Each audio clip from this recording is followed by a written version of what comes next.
बिस्मिल्लाहिर्रहमानिर्रहीम। हज़रत अनस रज़ियल्लाहु ताला अन्हु बयान करते हैं, रसूल अल्लाह सल्लल्लाहु अलैहि वसल्लम ने फरमाया, जब क़यामत का दिन होगा तो लोग इज़्तिराब का शिकार होंगे।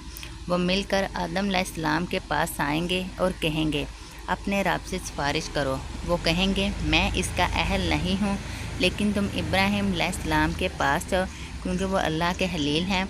वो इब्राहीम अलैहिस्सलाम के पास जाएंगे, वो भी कहेंगे, मैं इसका अहल नहीं हूँ, लेकिन तुम मूसा अलैहिस्सलाम के पास जाओ, क्योंकि वो कलीम अल्लाह है।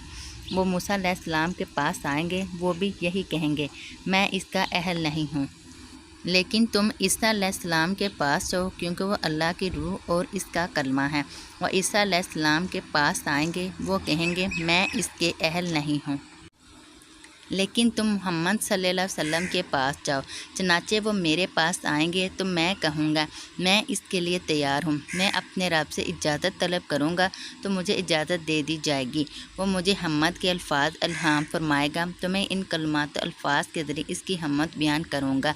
इन कलमात का इस वक्त मुझे इल्म नहीं, मैं इन हमदिया अल्फाज के साथ इसकी हम्मद बयान करूँगा और इसके सामने सजदा रेज़ हो जाऊँगा। मुझे कहा जाएगा, सवाल करें, आपको अता किया जाएगा, और सिफारिश करें, आपकी सिफारिश कबूल की जाएगी। मैं कहूँगा, रब जी, मेरी उम्मत।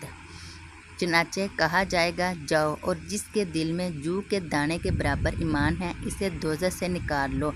मैं जाऊँगा और ऐसे ही करूँगा। फिर मैं दोबारा रब के हुजूर जाऊँगा और इन्हीं हमदिया कलमात के ज़रिए इसकी हम्मद बयान करूँगा। फिर इसके हुजूर सजदा रेज़ हो जाऊँगा तो कहा जाएगा, मोहम्मद अपना सर उठाओ, बात करो, सुनी जाएगी, सवाल करो, इसे पूरा किया जाएगा और सिफारिश कबूल की जाएगी। मैं कहूँगा, रब जी, मेरी उम्मत। कहा जाएगा, जाओ, जिसके दिल में ज़रा या राई के दाने के बराबर भी ईमान है, इसे जहन्नम से निकाल लो। मैं जाऊँगा और ऐसे ही करूँगा। फिर मैं तीसरी मर्तबा लौटूँगा और इन हमदिया कलमात के ज़रिए इसकी हम्मद बयान करूँगा।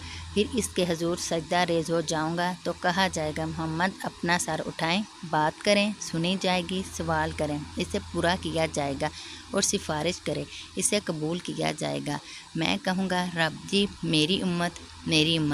कहा जाएगा, जाओ और जिसके दिल में राई के दाने से भी अदना तरीन ईमान है, इसे भी जहन्नम की आग से निकाल लो। मैं जाऊँगा और ऐसे ही करूँगा। फिर मैं चौथी मर्तबा लौटूँगा और इन हमदिया कलमात के ज़रिए इसकी हम्मद बयान करूँगा।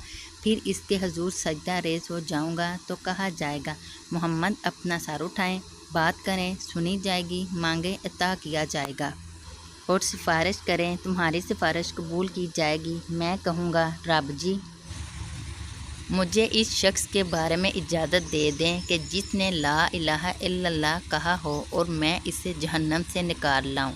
फरमाया, इसका आपको हक़ हासिल नहीं, लेकिन मेरी इज़्ज़त, मेरे जलाल, मेरी किब्रियाई और मेरी इज़्ज़त की अज़मत की कसम, जिस शख्स ने ला इलाहा इल्लल्लाह कहा होगा, मैं इसे इस जहन्नम से ज़रूर निकालूँगा।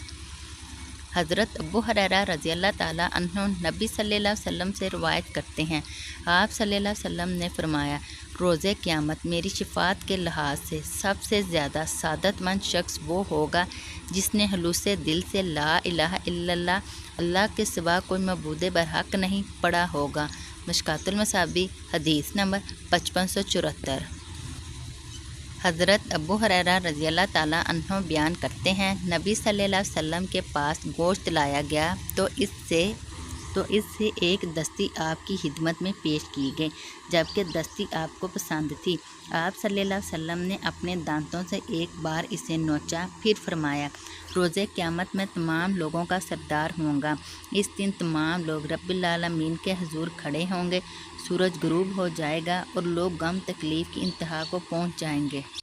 तमाम लोग कहेंगे, क्या तुम्हें ऐसा कोई शख्स नज़र नहीं आता है जो तुम्हारे रब के यहाँ तुम्हारी सिफारिश करें।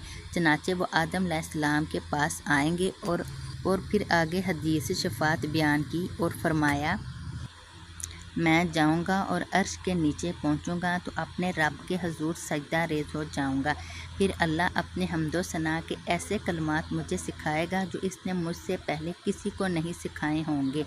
پھر وہ فرمائے گا محمد اپنا سر اٹھائیں، سوال کریں، آپ کا سوال پورا کیا جائے گا اور سفارش کریں، تمہاری سفارش قبول کی جائے گی۔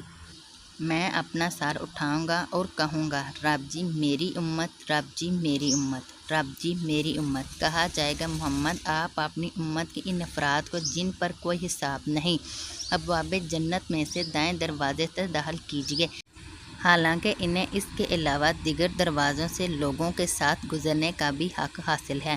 پھر فرمایا اس ذات کی قسم جس کے ہاتھ میں میری جان ہے، جنت کے دروازے کی دہلیز کے درمیان اتنا فاصلہ ہے جتنا مکہ اور ہجر کے درمیان ہے۔